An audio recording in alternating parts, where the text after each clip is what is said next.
Hey guys, good morning or afternoon, evening, whenever you're watching this video. I hope it is a good one. For me right now, it is a morning here in London and it is really foggy and beautiful outside.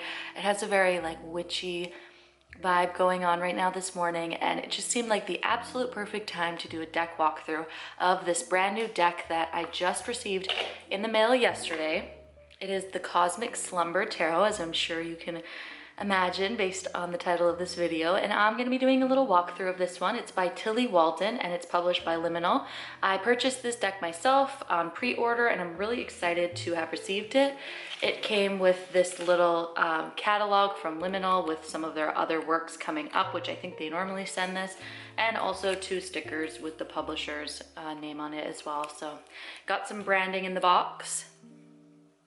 And because I got a special edition, I believe I also got this amazing velour. It's actually not really velour, well, it's close enough. Basically velvet tarot bag that has this embroidered little stitching in the inside.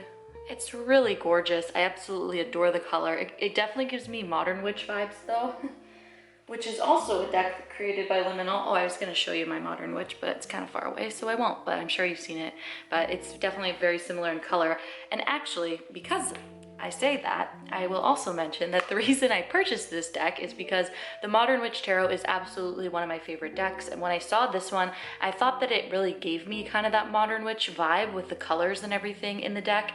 Obviously it's different, it's more cosmic, it's a different artist and everything, but it kind of gave me a similar vibe. And I also really love things that are cosmic. If you guys know, I'm an Aquarius, so I mean, you know, I'm all about that weird intergalactic otherworldly stuff. So I was quite excited to get this deck. And actually, I think this is only the second tarot deck purchased myself in 2020. The only other one that I've actually gone out of my way to purchase was the Star Seeker Tarot by the band Mystic or Nikki. Again, an amazing deck. I really wish I had done a walkthrough on that one because that deck is so flawless. But this one is the second one I think that I've purchased that's a tarot deck specifically. So I'm pretty excited to get into this. Like I said, I purchased this with my own money. It's not sponsored or anything, and I am really curious to see what's inside this one.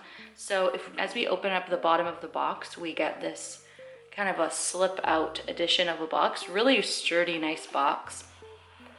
Got the Cosmic Slumber here, the cards, and there's actually also a little guidebook, which I didn't even know, because if you guys know me, you might know that I do not ever seem to read the guidebook, even though I absolutely should. So there's also a little piece of cardboard in here that is like protecting the deck from moving around, and also the book, which I don't think I've ever actually noticed it before in a deck. So the deck looks nice so far. The edging is just simple and plain. Cardstock feels very similar so far to the Modern Witch. I'm just going to pull off this. Oh, did I even say who I am in this? I don't even think I said who I am.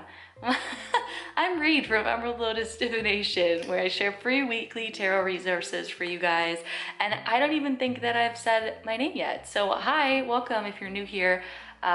Feel free to subscribe, check out my Instagram, Pinterest, and Facebook, or my website, Emerald Lotus Divination. And I'm really glad that you're here. And if you are a returning person who already knows about me, then welcome back. I am even more glad that you're here coming back to hang out with me today. I'm so sorry I didn't even do an introduction, I don't think. I've been way too excited about opening this, clearly. So anyways, enough about me.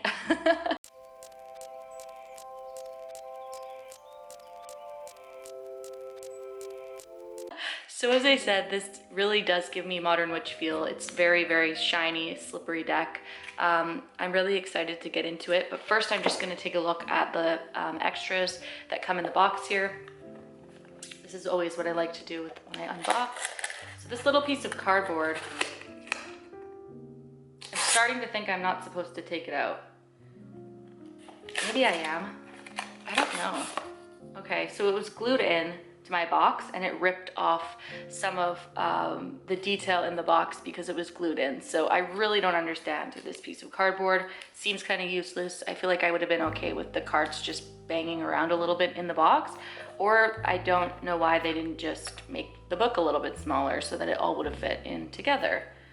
Don't know why this cardboard was here, hate it, and now it's ripped my box. So absolutely don't know why that was like that. Let's see the book. At least our little guidebook is still looking pretty good. It's a nice hardcover color printed on the inside with all of the cards. The illustrations in this are just amazing. Tilly did such a good job. So there's a little bit of how to read the tarot. There's a couple tarot spreads in this guidebook as well. So there's also some bonus cards in here, the morning and the night. So the morning greets you with a dim light. This card reflects the chance to start over, chance to rise into a new day. The night comes when you need it most, place for you to sink into an escape. Long day is coming to an end.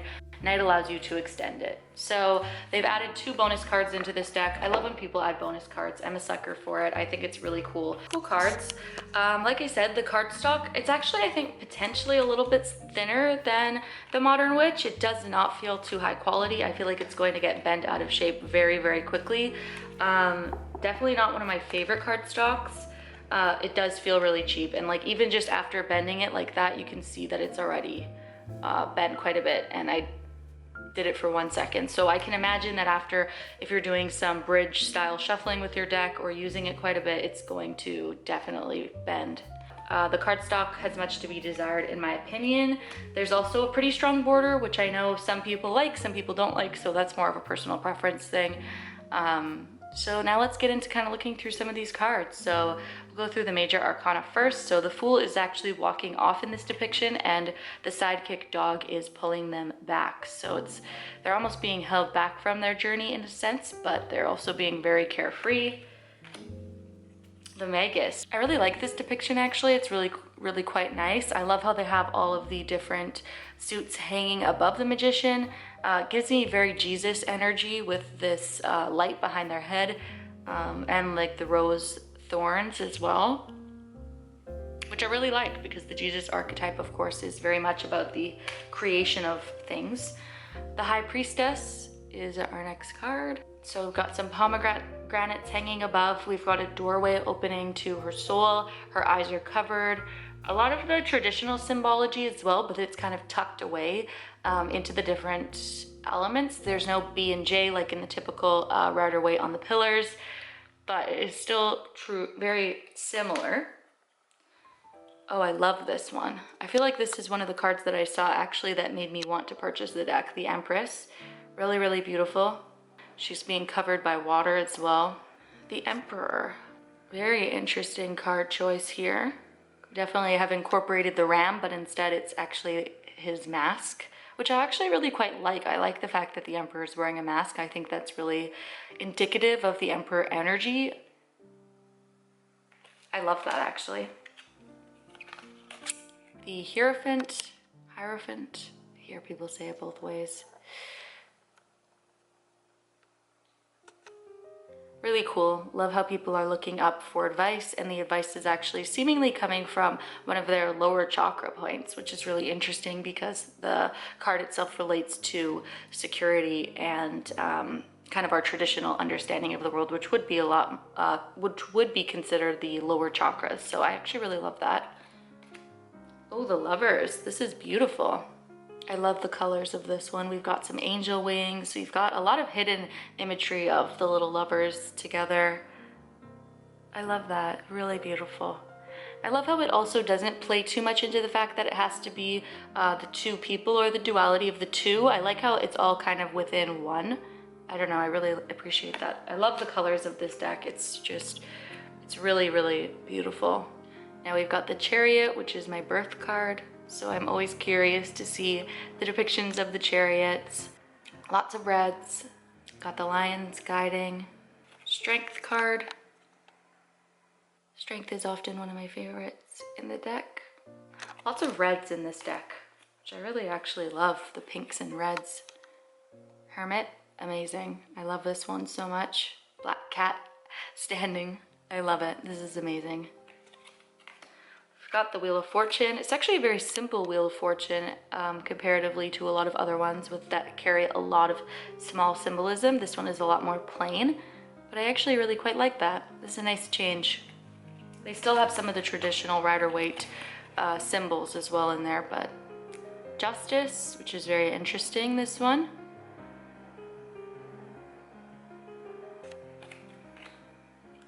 The Hanged One. Oh wow, this is really cool. I love how they have the reflection of the person hung or hanging. Wow, That's really cool. They've even become the tree almost, like they've been there so long in contemplation. Got the Death card. I know a lot of people love to see this one in a deck because it's such a important card. Temperance.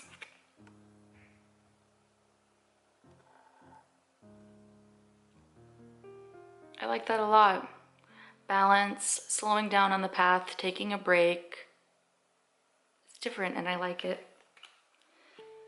Now we've got the Devil.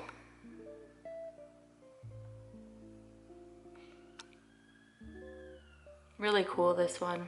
We've got the female and the male that are bound together, but it's a lot smaller. And again, just like the Lovers, actually, it's if you put them side by side and they're almost the exact same card. This is really interesting that they've done this.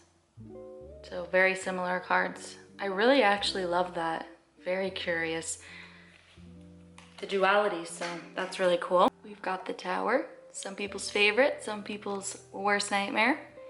That one's really cool. I love how it has the giant hands coming at it, almost like divine intervention when it comes to breaking the tower, which is very, very cool. The Star, again, kind of a simple depiction of the star, but beautiful nonetheless.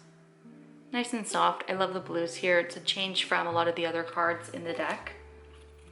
We've got the Moon. The Moon is ironically one of my least favorite cards typically because I find it to be quite dark, which it is. This one's nice though. I actually really love the purple. I love the sad moon at the top. This is one of my favorite cards, the Sun. Love it. I love how she's cuddling the sun and we have the childlike at the bottom. Judgment.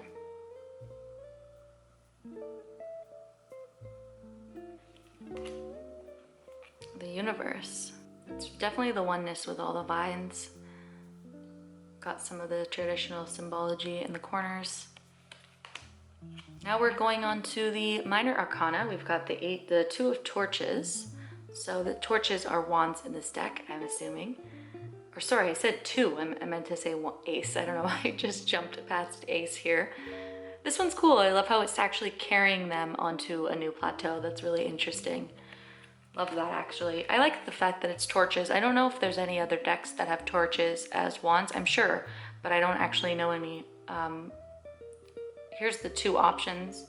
Two of Torches. I like this one, actually. It gives me Two of Swords vibes, kind of. But I actually really like that. Three of Torches.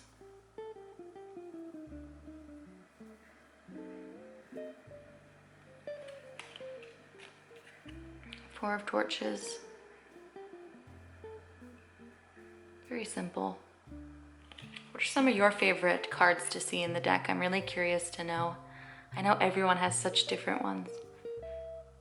I love seeing what other people like to see at the very beginning to decide if they want a deck. For me, it's definitely the Minor Arcana. I like to see certain cards that are the cards that I dislike the most. So some swords cards that I just find a little bit, you know, personally victimizing. And I also really love to see the court cards and what they've done with them as well.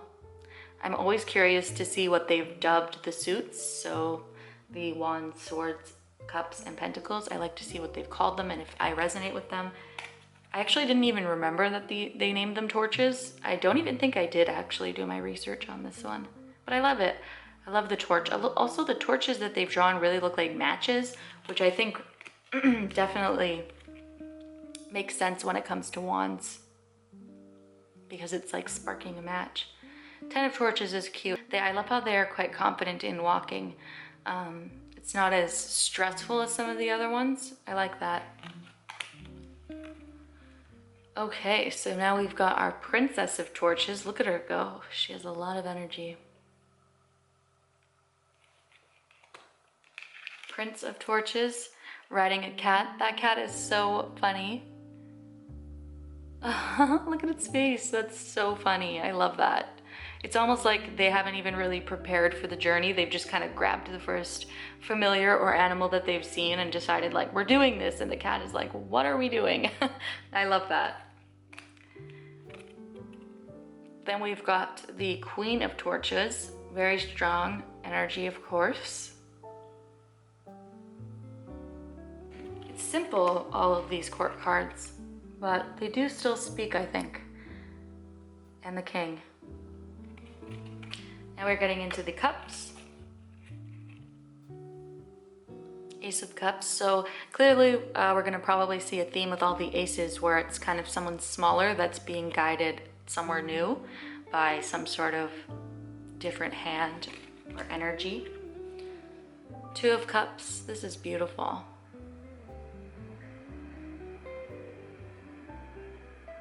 Three of Cups. This is always one of my favorite cards. I don't know why. I love seeing the different depictions of the Three of Cups and the way that people interpret it.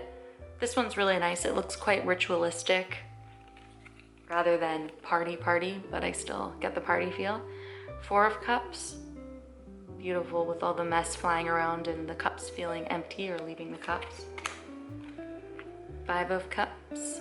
I'm really liking this deck so far. You guys will have to let me know what you think. Six of Cups.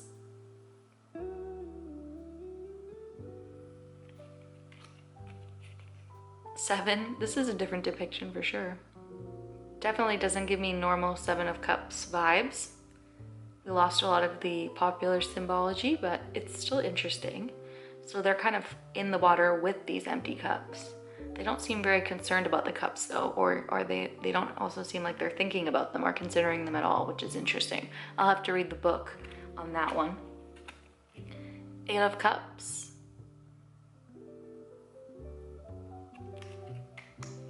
Nine of Cups.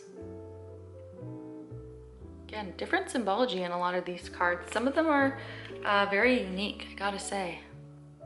And the beautiful Ten of Cups. Oh, that's so cute. They're watching the sunset, sunrise together. I love that. That definitely reminds me of my husband, which I really appreciate. And now we are on to the court cards. So Princess of Cups. Love the swan drinking from her cup. Very beautiful.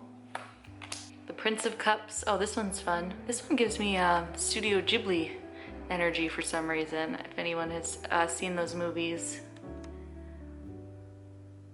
Like Princess Mononoke for some reason or something. Those are great films. If you haven't seen them, they're on Netflix now, I believe. Really great series, Studio Ghibli. Queen of Cups. The King of Cups is so disheveled. That's hilarious. I love that, honestly. Everyone that I know that I have dubbed the King of Cups is so disheveled. That's hilarious. I don't know if everyone will like that, but I personally do. Let me know what you think of that King of Cups. So there we have the smaller person again being guided by the hand. Two of Swords. Got the blindfold and the decisions with the wands. Or sorry, with the swords. I was just thinking it is quite similar to the Two of Wands, but I like the Two of Wands a lot more. Or sorry, Two of Torches they call it. Three of Swords, love this. This is really, really well done. I love that they've strayed from the heart and they've instead had them be stabbed. Four of Swords, providing some rest. Not too much symbology in that one. Not many symbols, traditional symbols, but I still really like it. I think it still definitely gives the point. Five of Swords is, wow, this is very interesting. Different levels. So we have someone on different levels holding things from somebody else. So we have a withholding, we have a seeking in a sense, and they have quite an angry expression. So we definitely have that kind of angst of the Five of Swords, the frustration that something is missing, the longing. I really love this. Six of Swords. I love this as well. I love that they're in control, like in the traditional Rider-Waite, and they're grabbing up to kind of pull them out of their situation. The Seven of Swords, again, very simple, but I really do like this. I love the colors in this card. Eight of Swords. Nine of Swords. And we've got the Ten of Swords. Wow, beautiful. So the rising from the ashes, it definitely gives more of a, I just noticed that my camera stopped working, so I'm so sorry. I don't know where I cut off, but I believe that I was last here. I tried to look back at the footage and just kind of zoom through. So I think I was at the Ten of Swords. I was saying that I absolutely love how they're rising above kind of this death and rebirth, and I really love that. Going through these ones again. So this is the Princess of Swords. Prince of Swords, I love how he's bloody in this and he looks so mischievous. Queen of Swords, this card is gorgeous. I love the eyes on top of her. Up here at the very top, that's amazing. So cool. The King of Swords also has the eyes, but they are on his armor, which is really cool. I love the beard in this depiction because my husband has a beard and I feel like this looks like him, and he is the King of Swords. Now we've got the aces. So the Ace of Pentacles, this is beautiful. I actually have a print of this card at my desk and I see it every single day. It's gorgeous. The Two of Pentacles, I love the juggling aspect of this. Shoeless, very cool. I absolutely adore the colors that the artist has used in this deck. I feel like I said that so many times while filming, but you guys will definitely have to let me know what you think of this one. I think this is a very gorgeous deck. There's a couple of things I would change. I don't know how I feel about the cardstock yet. I love this one that looks so distressed. I don't know how I feel about the cardstock yet. I feel like it's a little bit flimsy for my personal taste, but I really do love the artwork. So I'm not someone that would never use a deck just because I don't like the stock. This one, I love the Seven of Pentacles. I love how they've done this kind of question mark in the sky with the pentacles. That's really unique. I like it. Eight of Pentacles. Yeah, those oranges and reds, like, oh, they really got me with this deck.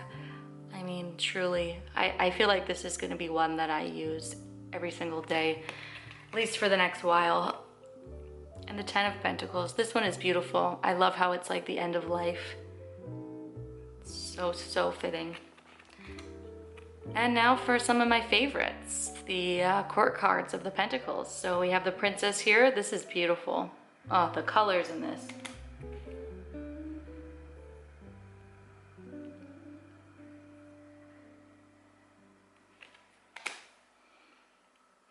Queen of Pentacles, she has some short hair, which is a different depiction of her. And finally we come to the King of Pentacles, the wise one. Look at how peaceful he looks there. I love this one. That's beautiful. And that is the Cosmic Slumber, you guys. I hope that you liked this little walkthrough. Again, this is the back of the cards. I think I showed it, but just kind of give you another little view. So I really love this deck. I absolutely think that the colors are amazing. Again, if you like the Modern Witch and you're kind of into the natural elements, but also maybe some cosmic elements, of course, I think this deck is absolutely for a lot of people. There's a lot of good diversity in the deck. We have people of different colors in here and people that look kind of ambiguous, which I really love and appreciate. And I think a lot of us have kind of become sick of the traditional blonde, white characters in a lot of the tarot decks. So it's always wonderful to see more representation, of course. And it's just, the colors are just so incredible. I really love them. I love also the fact that the people on the cards are of varying ages as well. I love the small details, like the Prince of Swords having this little kind of sneaky look on his face. All the small details in here, I'm sure there's a lot more that I'll uncover as I work with the deck moving forward, and I'm really excited for that. I'm also excited to be sharing more of it on my Instagram, so go ahead and follow me at Emerald Lotus Divination if you want to see this deck in action, because I always post my daily card pulls as well as free weekly tarot spreads and other tarot resources as well. So once again, thank you guys so much for hanging out with me, and I will see you very soon. Bye.